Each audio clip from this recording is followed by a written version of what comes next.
Hello, Shalom Aleichem. My name is Kathy Lester. In my day job, I'm the director of the Sir Zelman Cowen Centre at Victoria University. And tonight, I'm here because I'm also a member and a proud member of the Kadimah board. We have a fabulous hour together, and I'm joined by two incredible panelists. We're going to be discussing Michael Gawenda's new unauthorized biography of Mark Leibler, The Powerbroker, Mark Leibler, An Australian Jewish Life, published a few months ago by Monash University Press. Today we're focusing on the lawyer part of Mark's very distinguished life. I want to just very briefly introduce Mark. He was identified by the Jerusalem Post as one of the 50 most influential Jews in the world. And I'd like to read the citation that was given to Mark when he received Australia's highest honour, the AC. It was awarded to Michael for services to the business community, to the law, and to the Australian and Jewish community in Australia and internationally, and to reconciliation and between Indigenous and non-Indigenous Australians. A very distinguished and busy life, Mark. Michael, of course, needs even less introduction because for a long time he was there every day, every morning in our paper. He's one of Australia's most distinguished and respected journalists. He's been a columnist, a political editor, a foreign correspondent, and for 7 years, editor-in-chief of The Age. Would that you were still there, Michael. Michael is also a Yiddishist. And given that we've got these two amazing people, I'm going to ask Michael if you would kindly do the acknowledgement to country in Yiddish for us, and then Mark, if you would do it in English, if you'd be so kind. Thank you, Kathy. Wir anerkennen die traditionelle Obhüter von dem Land, wo wir treffen sich heint, in Abend das verhungerte Volk von dem coolen Volk. Und wir geben ab Kovet seine Imes und Oves von dem Ovel, von dem Osset und Zukünftige.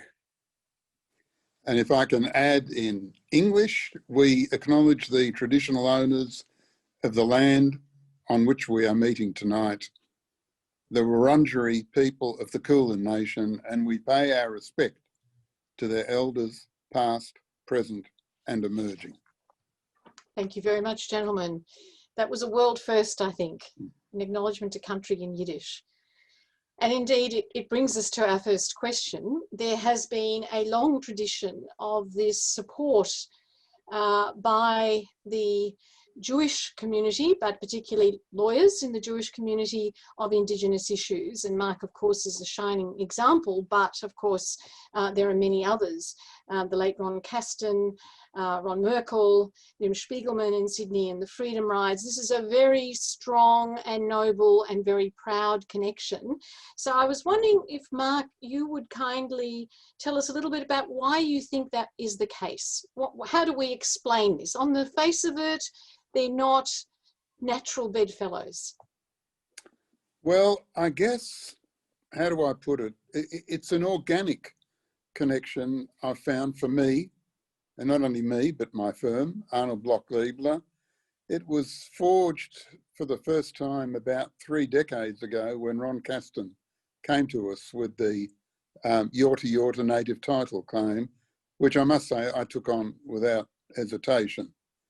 So you'll also have read in the book that at the time I learned about this incredible story of William Cooper, a Yorta Yorta elder who back in 1938 at the age of 77 led a group of Aboriginal people.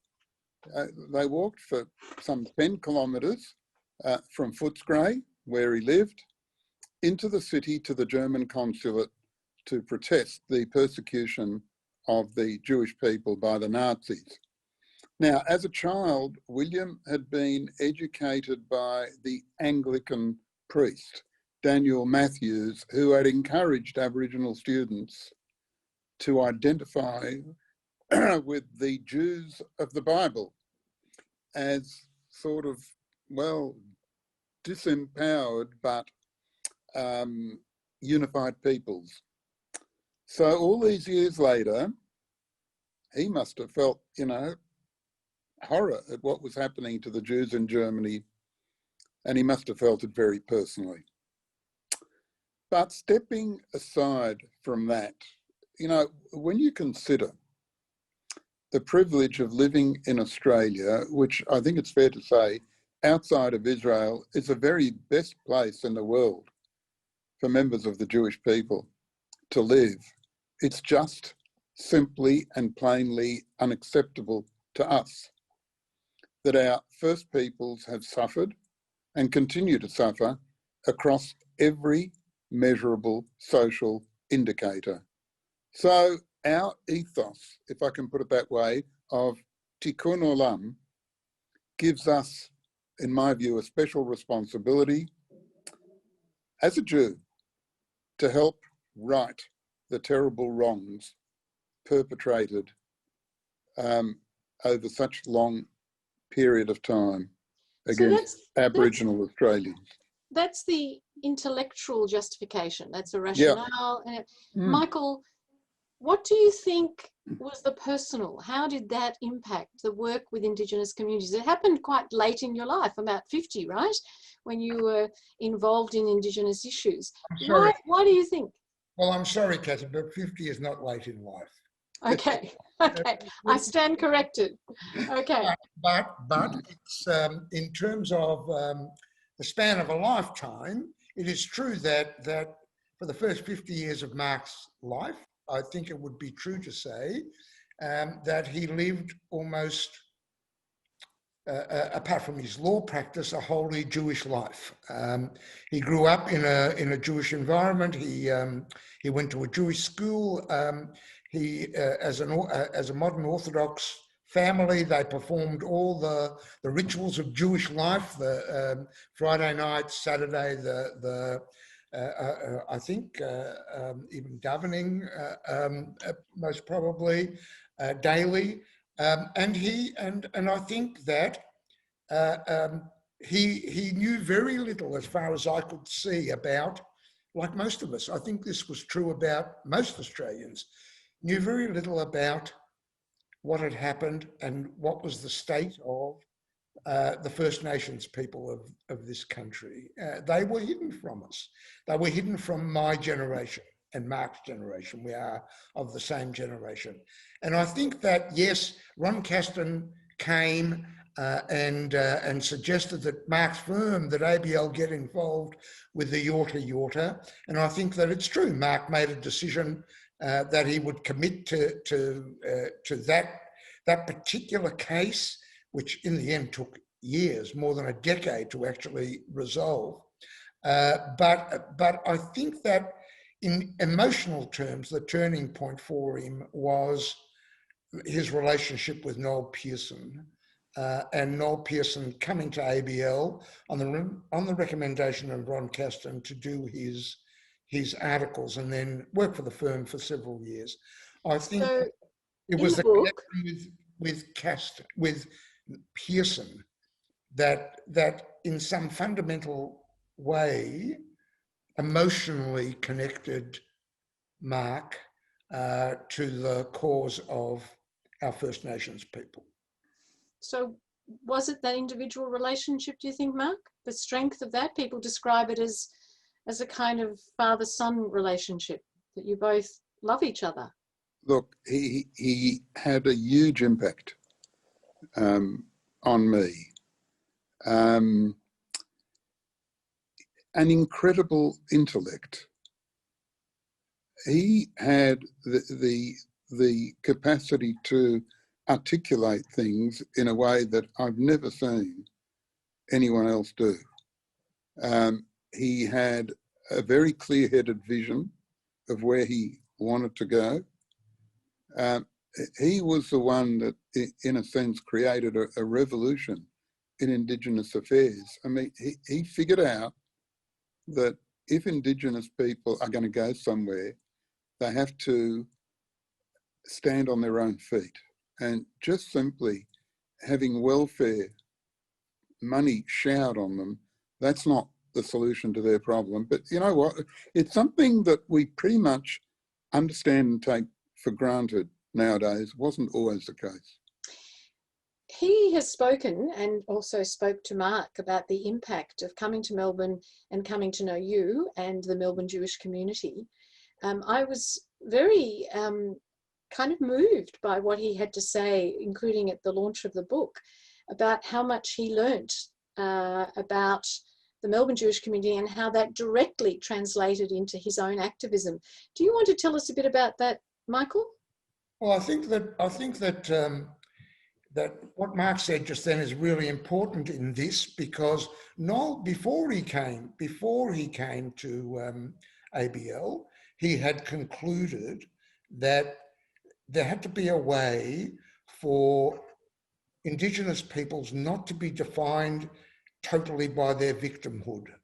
That's what welfare meant. It meant that showering support for people who were basically victims.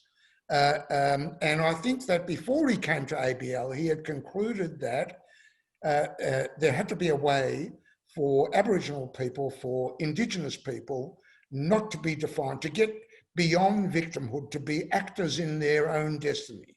When he came to ABL and came into contact, not just with Mark, but with other lawyers at the firm, and significantly with members of the Jewish community that he came to know through his work as a lawyer for ABL, I think he came to the conclusion that the Jews, especially the Australian Jewish community, were a kind of model for what he hoped he could achieve for his own people. That is, they had been victims over centuries, over millennia of persecution and injustice. They had, within the lifetimes of many of them, gone through the most appalling and unimaginable suffering, and yet they had rejected the idea of being victims. They had decided from early on, from when all those Holocaust survivors arrived in Australia, they decided that they would be actors in their own destiny, that they would rebuild their lives and the communal lives of the Jewish community. And I think he found that inspiring. And I think he also said, at least at the launch, but probably also at the Sir Zelman Cowen oration, that he realised that you could be both tribal, as Jews are, and clannish, and global. Yes, well, of course, this has always been this has always been a kind of stress in Jewish life, the particular and the universal. How do you marry up? We are a people of particularities. We are that. I mean, we can, with our history, with our traditions, with our religion, we are a people of particularities. But at the same time, we are a people of universal values. We were always meant to be a light unto the nations. You can't be a light unto the nations unless you have universal values that apply to everybody. So in some ways, there's always been a kind of stress between those two things. And I think that what Noel saw was, here is a way, here is a community that's worked out a way, may not be perfect, but has worked out a way of being both within their culture and within their particularities, and yet being totally and completely part of the whole of the Australian community, and not just the Australian community, but being part of humanity. And I think that this was a huge experience for Noel. He would say that to whoever would be prepared to listen. But he also said something really interesting, which then you used on the front cover of the book. Noel Pearson said about Mark, power. He taught me about power, how to get it and how to use it. Sounds a bit like Paul Keating too, actually. Mark, do you like the title? Do you think you're a power broker? And if so, what does that mean to you? And give us the secret. How do you do it? Well, let's be clear, first of all, that this is an unauthorised biography. I would never have chosen that title. And I wasn't party to any discussion about the title. I found out about the title when actually the cover of the book was emailed to me for my information. So, and also, what I like about this book is you're not listening to what I have to say about me. You're listening to what an author, someone who's in a position to be, really quite objective about what I stand for, where I come from and where I'm going, what he thinks. So I must say, when I saw what was on the front cover, I was really quite taken aback and quite surprised. So I don't want to give a judgment as to whether or not it's right or wrong. But what I do want to say is, whatever it does or doesn't stand for, if I have power, and let's make that assumption for the moment, it's not power that derives from, my having an army behind me that's going to carry out my orders, and it's not from having wealth, and it's not deriving from a job title or job titles that I may have held from time to time. In other words, to put it crudely, I try to influence people to do good things, and I do it by building mutually respectful and I hope sort of trusting relationships, and also above all through the power of rational argument. That's where I come from. So that takes us squarely into your legal career. Can I just say something about that? Yeah, sure. Just one little thing. I think that Mark would probably admit that he didn't fully understand how he exercised power and how power and influence worked until he read the book. So that I think that's true. I think that the book is many things, but I think one of the things it is an examination about how power and influence works. And I think that I think that it reveals things about the way our society operates that is interesting. I don't think I think that being a power broker is not a bad thing. I think it's a good thing. I think to have power is a good thing.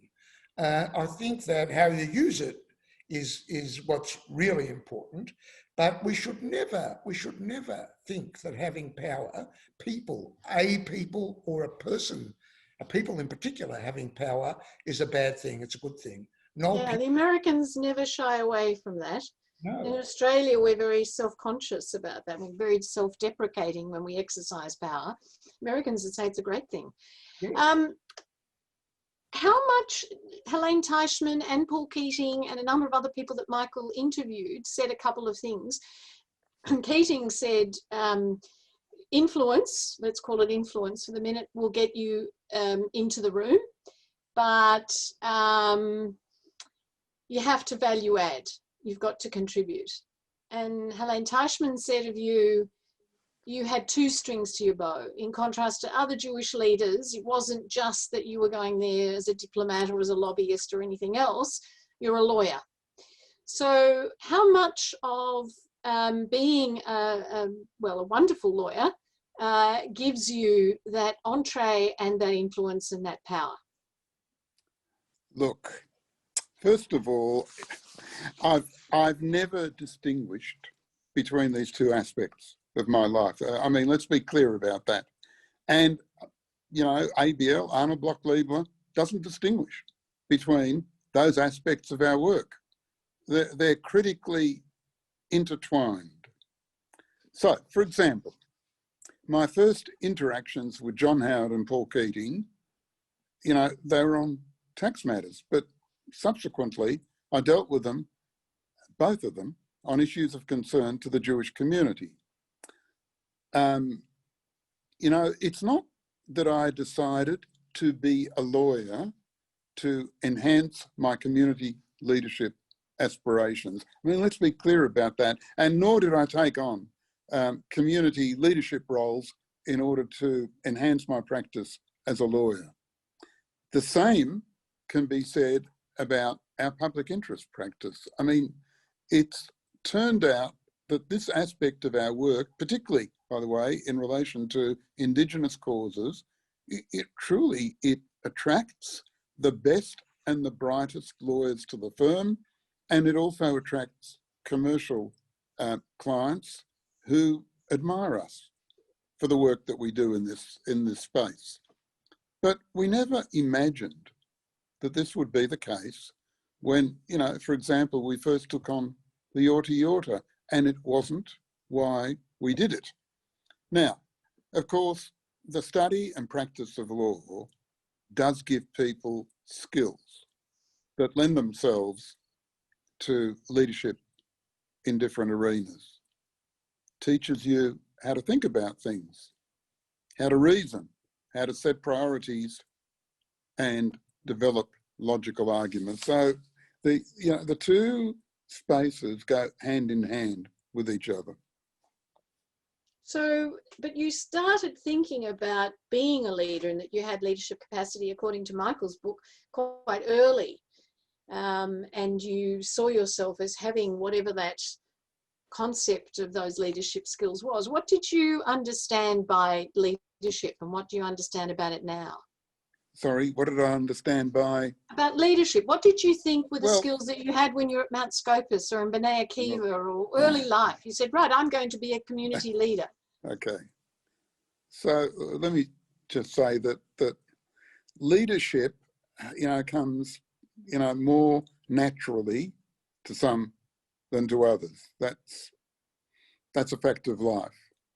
But leadership to me has always meant, leading by example, leading in a manner that inspires others to follow rather than being coaxed and dominated or forced.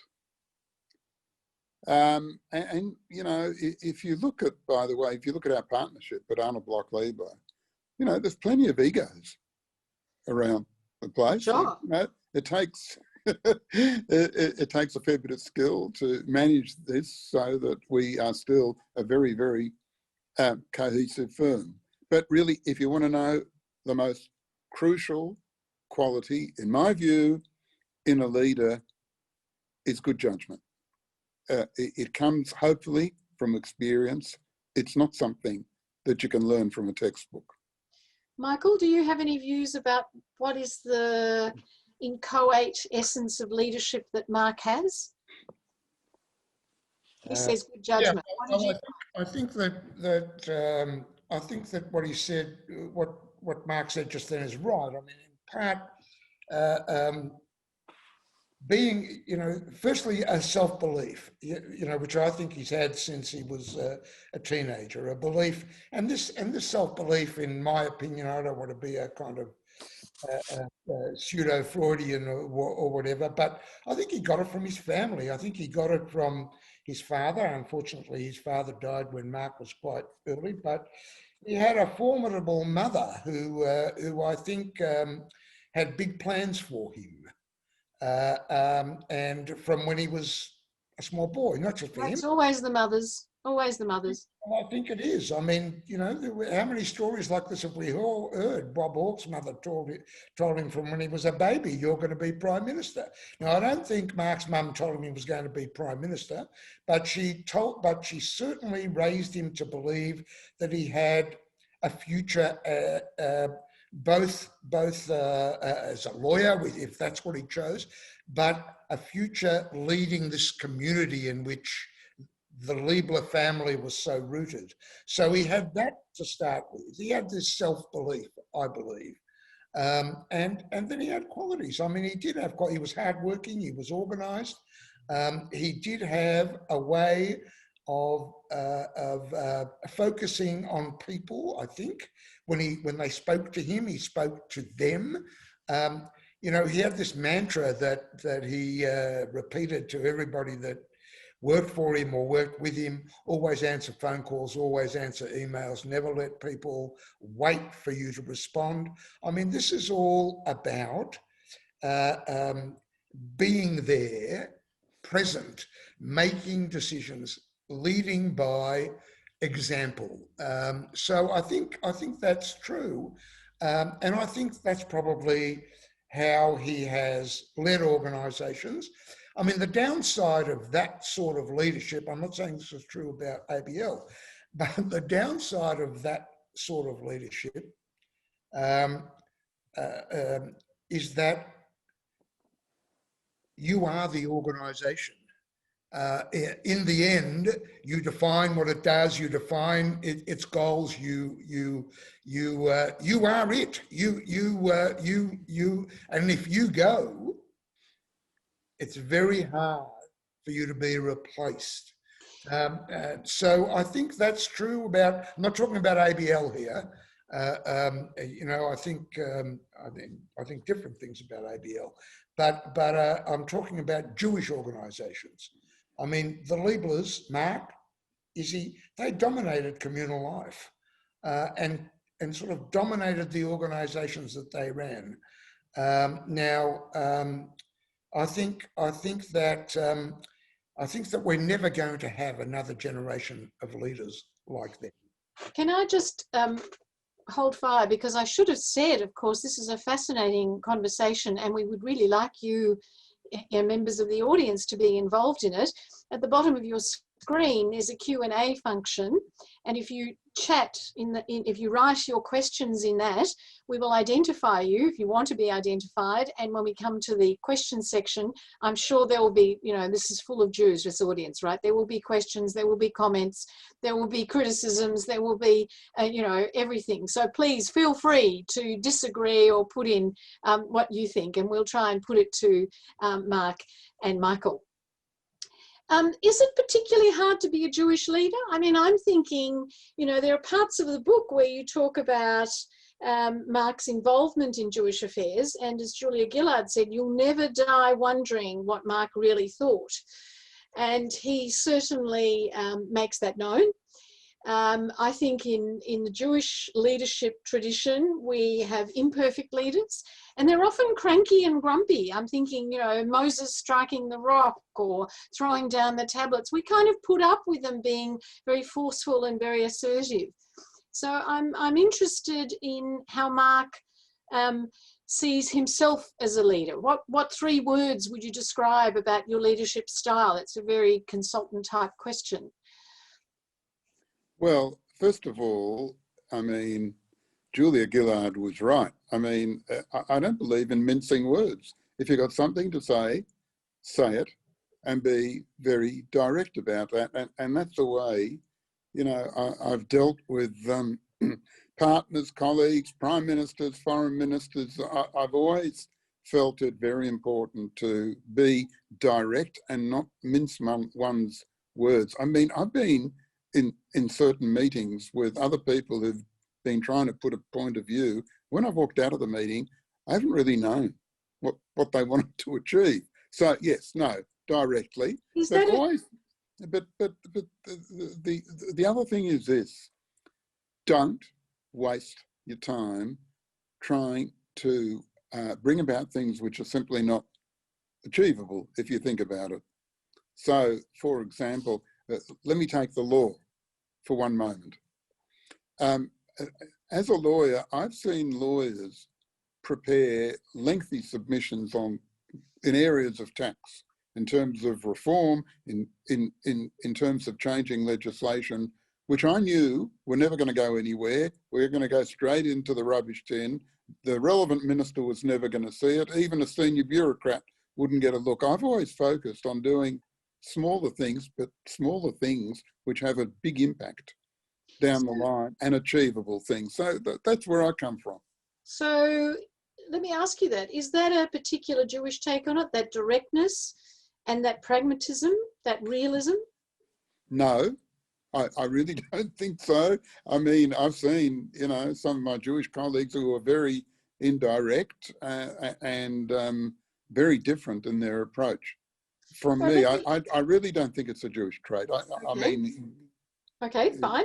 Let's ask this question. You have, I mean, ABL was a Jewish firm. It still is known as a Jewish firm, even though, you know, it's the mix of work and the mix of clients has changed significantly. Is it more difficult to deal with Jewish clients, or is it easier? What's the rapport? Look, can I just say that we've got difficult Jewish clients, and we've also got difficult non-Jewish clients. Look, our clients, by the way, by and large, our clients are, you know, pretty smart, and they're entrepreneurial and they're creative, and often we learn as much from them as they learn from us. So no, you know, of course we've got difficult clients and difficult Jewish clients. You're asking me, are Jewish clients more difficult than other clients? The answer is no, I don't think so. No, but you might have a special way of dealing with Jewish clients that maybe others don't. I don't know. I think, by the way, you need to understand the background and the culture of the clients you're dealing with. You might deal with Jewish clients in a particular way because of their background, where they come from, their culture, and you'll deal with non-Jewish clients who come from particular, also ethnic backgrounds in a particular way. One of the things that we pride ourselves on, and it's something that I keep on repeating to successful lots of seasonal clerks and graduates, is you can have two clients put to you exactly the same request for advice, and you'll give them two diametrically different pieces of advice. And the reason for that is, you know, whether someone is nervous, wants to sleep at night, can't sleep at night, someone who wants to take on and doesn't upset him to have a big fight, even if there's a risk of losing. You've got all these different approaches. That's why, if you're really going to be a good lawyer, you need to get to know your client. You need to live with your client. You need to understand how he thinks. You need to understand the business that he's running. All these things are critically important if you're going to be a good lawyer, because law is not only what's in the statutes and in the cases. The law is people. Did you, Michael, get a take on that? You interviewed quite a few of Mark's clients. I did. I spent a bit of time wandering around and talking to people, and I think ABL was a Jewish firm to begin with. Arnold Bloch set it up, you know, in the 60s. Arnold Bloch, I think, learnt Yiddish in order to get to work with that client group. His main clients were those people who came to Australia after the war, mostly to Melbourne in particular, mostly from Eastern Europe. They were small, they went into small businesses, they ran milk bars, they had schmutter businesses in Flinders Lane, they worked on the market. Now he represents, some of them had done reasonably well by the time he set up his law firm, but they were people who later became, you know, the backbone of the 200 rich list. I mean, they were those people, and they were the clients that ABL built its practice on. And even now, ABL is known to be a law firm for high net wealth individuals, not companies, individuals. It was a firm, I mean, early on, the big blue chip companies didn't go to Jewish firms for their legal advice. And so Jewish law firms like ABL had to build a different clientele. And if you wander around ABL, yes, it's true that it has increasingly become, both in terms of its partners and its staff, less Jewish. I mean, probably 50% of the partners are Jewish, and even less percent of the staff in general are Jewish. But if you talk to even the non-Jewish partners of ABL, they will tell you it's got a kind of Jewish ethos. When you ask them to define what that means, they will tell you what it means is that the ethos is built on the sort of clients they've got and that they've had over the decades. They don't represent, they still don't, they do represent companies now, of course, but those companies are often run by individuals. They deal, major shareholders, they deal with them. They don't deal with company boards in the main. They don't offer advice in that sort of way. So I do think it remains a firm that while it has clearly expanded its reach beyond the Jewish community, it had to do that anyway to grow, but it has done that. But it's nevertheless got in its DNA where the firm came from. That was one of the partners, the non-Jewish partners that you interviewed. I really like what she said. She said it's got an up yours feeling about it. Very smart people, but it inherited that idea that, you know, we'll show them we're not, you know, we can do things just as well, and we're not the Jewish law firm. So it has that chutzpah. Is that right, Mark? Do you see ABL with chutzpah? Oh, definitely. No question about it. What I really liked about that interview with my partner, Susanna Ford, was when she said that, you know, this huge amount of preparation was taken in anticipation of a meeting that I had with the then Attorney General, because apparently he was very nervous about it. So, which, by the way, I had no idea at the time, but there you are. You make people nervous, Mark. Well, I don't know why, but some people say that. Do you know why, Michael? And why does Mark make people nervous? Yes, because firstly, I think he is incredibly sharp intellectually. I think that's true. And secondly, I think the bluntness can be confronting. You know, I've seen it. I saw it at meetings where senior people from the tax office came. I think I wrote about this. You know, I want people to read the book. Should I give all this away? Anyway, I saw it at a meeting of senior people of the tax office with at ABL with other tax lawyers, not just from ABL, but across the profession, where there was talk of a particular action that the tax office was going to take, and there was talk and chat and things, and then Mark said, "This is just nonsense. This is all nonsense. What you're doing is nonsense. Where you're going with this is nonsense. It's outrageous." He loves the word outrageous. You know, a lot of things are outrageous. Okay. So that can be confronting. I mean, you know, it's kind of, you know, you can think, gee. You've interviewed a lot of people, Michael. I have. Was it hard to interview Mark, but in particular, is it harder to interview a lawyer than other people? Sometimes, not always, not all the time, but sometimes it is harder to interview a lawyer. I found Mark at times anticipating my questions, like a lawyer. This is a pretty innocuous question, but there's going to be one coming soon that won't be innocuous. So, you know, I've got to think, where's this going? How am I going to answer these? But that did happen, and there were times when I could see that happening, and I'd have to take a different tack. But it's also true that, and not to be too modest about it, I've interviewed a lot of people in my life, and I've interviewed a lot of lawyers as well. And I've learned a thing or two about how you interview people. Okay. So, Mark, you know, one of the things they say about lawyers is that they're not very reflective. They're much more likely to be, you know, using the sort of left side of the brain. So Michael was trying to get you to be more self-aware, and often in the book you would think about things and come back and say, I hadn't thought about that for a very long time, or, you know, that's a new idea. How hard was it for you to, in a sense, open up and be reflective about this very busy life that you've had?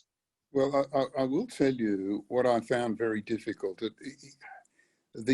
my early years, I have found that, you know, there are large lapses in my memory. There are things that I should have remembered, and it was quite confronting to think, you know, in the early days when I was a young boy, after my father died and before, there were lots of things that I just couldn't remember, and I found that very difficult. Look, Michael and I spent hours upon hours together sort of talking, and yes, so Michael's right. Occasionally I lost a bit of patience with some of the probing, but what I found very interesting about this whole process is, you know, it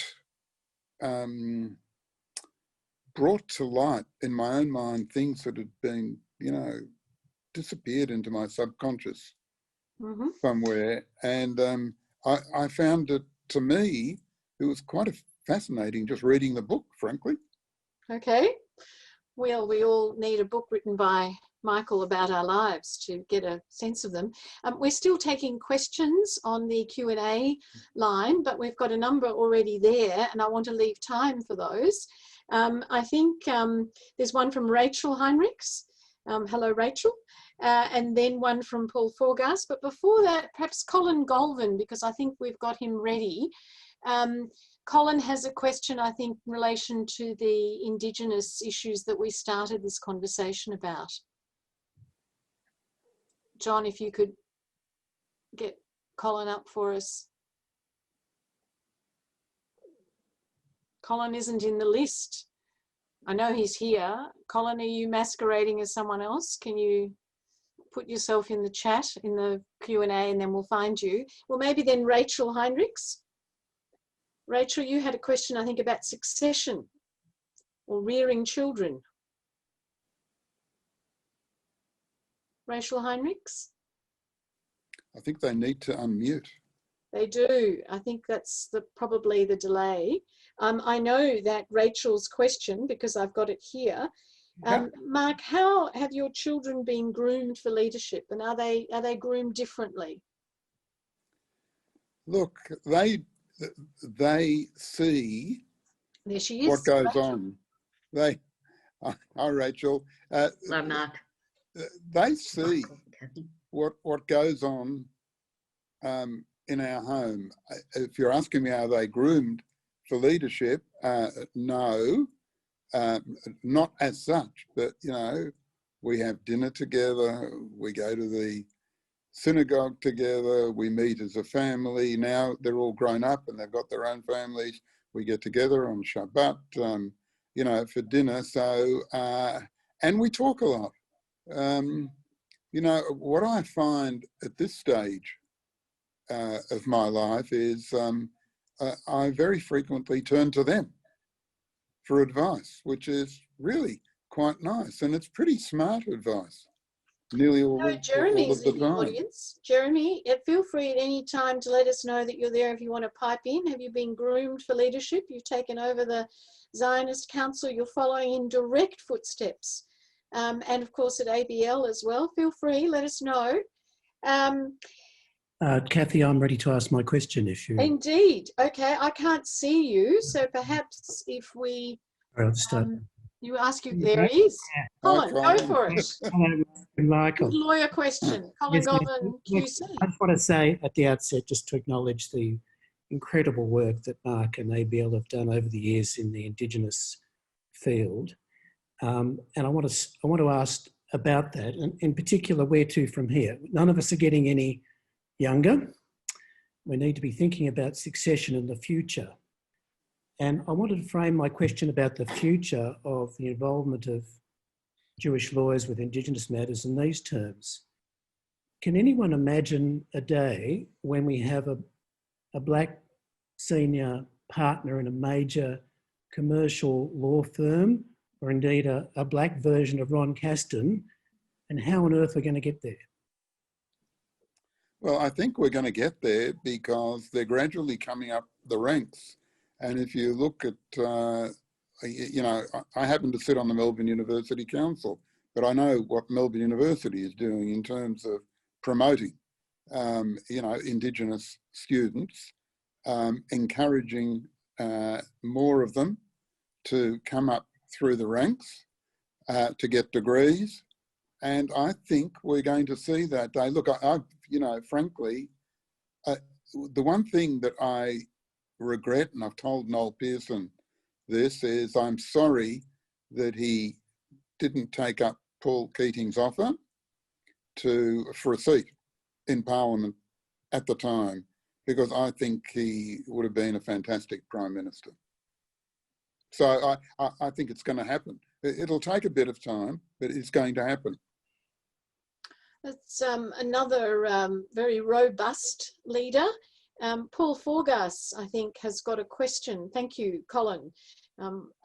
It's a big challenge, succession planning in every area, but particularly what the next steps are with Indigenous leadership will be interesting to follow. Both those questions, I think, are around succession planning of different kinds.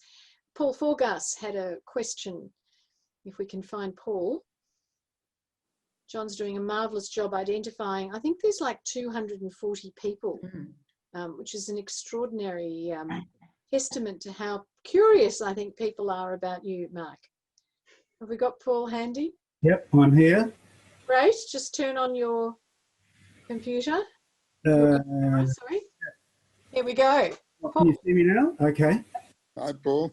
All right, hello, Mark. Good to see you now. I've got a couple of, I think they're related questions. The first one I'm going to ask is, do you have any regrets about perhaps more, and I'm going to use this word kindly, robust, one could use other words, interactions with members of the Jewish community whose views you regarded as being inimical to the interests of either Israel or the Jewish community? Do you have regrets about interactions like that? And the other question, which is sort of related but broader, I know Michael titled this book The Powerbroker, but when I read it, it occurred to me that one aspect of the way you interacted, would it be fair to refer to you also as a gatekeeper? As a gatekeeper of appropriate opinions and viewpoints, and so on and so on. I say that without judgment, but I think some people might think that that's one way of characterising interactions you undertook. So those two questions. Okay, well, as far as the first question is concerned, do I have regrets about some of my confrontations with people who, I had different views, or I thought their views were inimical to, the interests of the Jewish community? The answer to that, to some extent, yes, I have. But you know why? I have because they would have been far less listened to, far less influential had I ignored them. And I make a point before I take on anyone nowadays to work out whether taking them on is in fact going to make them more important. And you'll notice that I tend to ignore some of this periphery that we see nowadays in the Jewish community, particularly on social media. The second question was, I've forgotten, what was it? Being a gate, would it be? Gatekeeper. The gatekeeper. Can I say this? I've never heard so much nonsense, quite frankly, before in my life ever. We live in a free society. Everyone can say whatever they do. Some of the people who complain most about being shut up by me are the people who have platforms. Everyone has to listen to every piece of nonsense that come out of their mouth. So let me just say that we don't live in Syria. We don't live even in Egypt. We live in a free and democratic society. And all of these people who complain along those lines, they do have, platforms through which they can express themselves and do so quite actively. While we're on the subject of power brokers, I'd really like to ask you, while we're waiting for more questions to come in on the line, I haven't seen any direct ones being sent through to me, but Faye might have a few. Your relationship with Paul Keating, that was a bit of a bromance, Michael describes it as. How so? Was it the two men interested in power and smart and sharp and direct? Is that it? I just liked him. I mean, he was one of the most fascinating personalities I ever sort of came across. What was remarkable about him also is, you know what, politicians are like, they listen to you, they get a memo from their advisor, maybe they'll do something, maybe they won't. This guy was prepared to listen and to make up his own mind. He was prepared to look at it in a way that his advisors had told me beforehand he wasn't prepared to look at these things, and he was prepared. He was a doer and a fixer. And by the way, he was an extremely nice person. And I can't say that about all of the prime ministers that I've come across, but he was an extremely kind and loyal person, notwithstanding the way he came across publicly. He was a very, very different person. Julia Gillard said you were kind, according to Michael, when he interviewed Julia. She thought you were genuinely interested in her. Is kindness a quality of leadership then? Well, I don't know. I mean, you get to know people. She was another person who I liked from day one. I thought she was almost superhuman. I mean, the pressures under which she operated were beyond acceptable, and the way she was treated by some were just completely. It was reprehensible. She was smart. She was intelligent, and I must confess that she also did open up to me in relation to some issues which are never going to see the light of day because these were private conversations. But yes, I felt for her. And what was I'm trying to get a hold of all this, Michael? You were talking to these former prime ministers about another person. How difficult is that to get their opinion about someone? Are they guarded? Were they open? Can you form an opinion about their take? These are the people that I spoke to knew me, and I knew them. I had had conversations, relationships with Keating and with Howard and even with Julia. I mean, I knew Julia from the time before she was even in Parliament. So we knew each other in terms of where we're coming from on these things. I mean, so if they were going to bullshit me, they would know that I would know they're doing that. So I think that we had pretty frank discussions. So are we saying that in a way it could only be somebody like Michael, with Michael's background and Michael's connections and Michael's confidence, that could actually really do this kind of biography of you? I mean, how did that decision come about to choose? Or did Michael choose, or was he invited? I don't know. I think I don't think that I'm the only one that could do this. I did this because it was suggested to me by various people over a period of months about whether, including a publisher, whether this was a thing that I would consider doing. Ended up talking to, firstly, not Mark, but his son about this, to Jeremy about it. There was backwards and forwards about whether Mark would want to do it, not want to do it. Then when there was a sort of tentative agreement that, yes, I wasn't going to do this as a kind of, I wasn't going to, firstly, it had to be unauthorised, it had to be my book. I was going to tell the story. No one would have a veto over what I wrote, except the publisher would have some sort of veto. But I also wasn't going to do this if I wasn't going to have access to Mark? I mean, what would be the point? So those ground rules had to be worked out. But as I say in the book, I think that in the end, this was a book that I had to weigh up whether I wanted to do this at my age. What was I giving up in a writing sense to do this? But in the end, I thought this would be a book that I could examine not only Mark's life, but my own life as a Jew. And I think I've kind of... Exactly on that point. I mean, no disrespect, Mark, but I did not expect a book about you to be a page turner.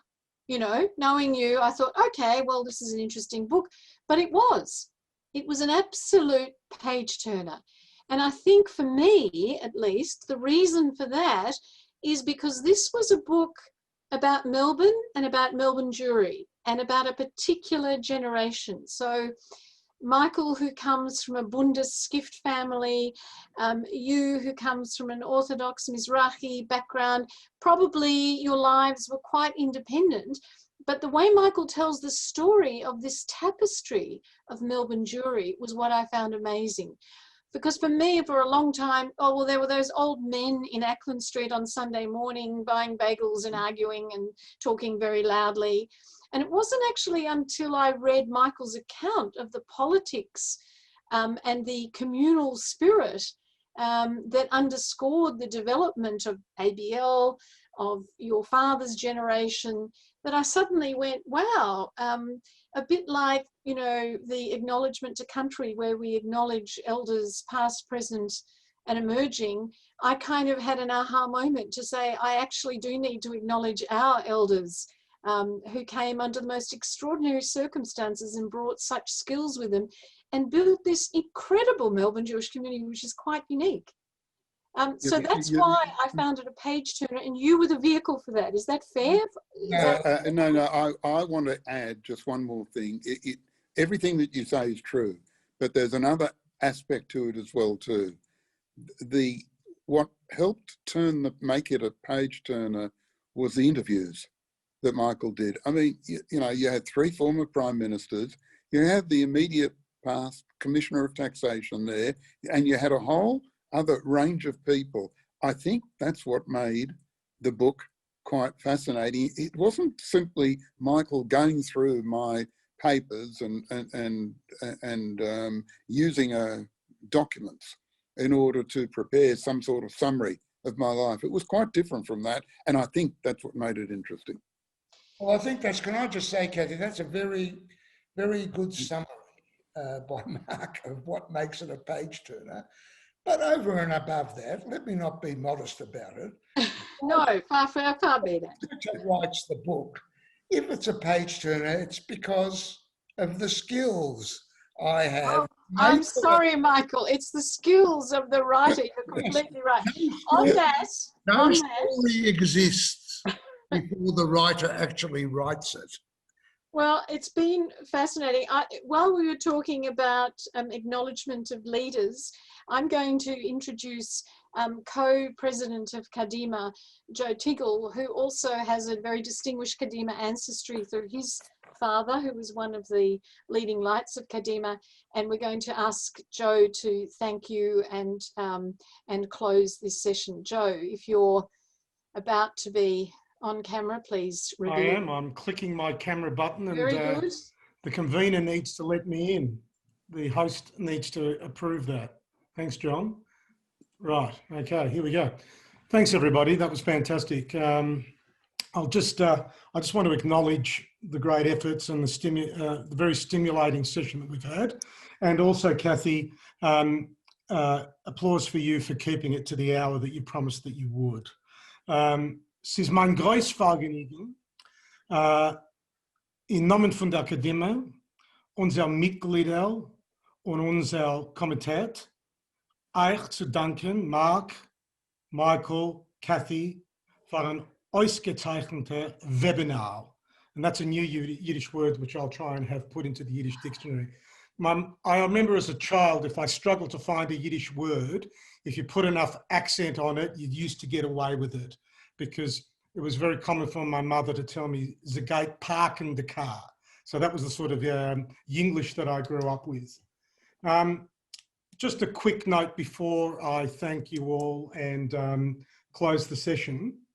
I think it's important to note that we're very excited at the Kadimah as we enter our 110th year, and we really are looking to celebrate Jewish life in all of its colours, through performance, through thought, through literature, through song. And tonight's a really good example of that expression of what it is to be Jewish, and celebrate where we come from and the differences. And Kathy, you struck a chord there where mentioning the different backgrounds that both Mark and Michael have, yet here we are as we get older and we sit in different rooms, and unfortunately tonight we're sitting in a virtual room, but that at the end of the day we're all mentioned, we respect each other and we respect our differences and we celebrate them. So that's what a good cultural organisation should look for, and it should make us one of its own. So really tonight has been a celebration of that, but the celebrations continue. So if I just have the floor for one more moment, I'd encourage all the participants today, and for some of you it's your first touch point with the Kadimah, we'd love to have you visit our website, which is www.kadimah.org.au, and also be aware that we have some other great events coming, as I look at my other screen. And on the 1st of November, Sunday at 5 p.m, we have our next Yiddish parlour gig with the very famous and talented Simon Starr, who many of you have seen through his performances, and most recently in Yid, which have been performed with under the auspice of the Kadimah.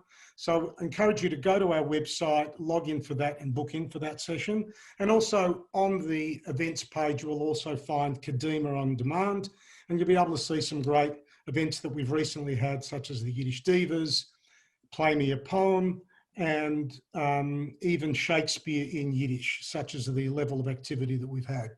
So please, I encourage you to visit our website, and also I encourage you to visit our membership page, and we would love to have you become members of the Kadimah.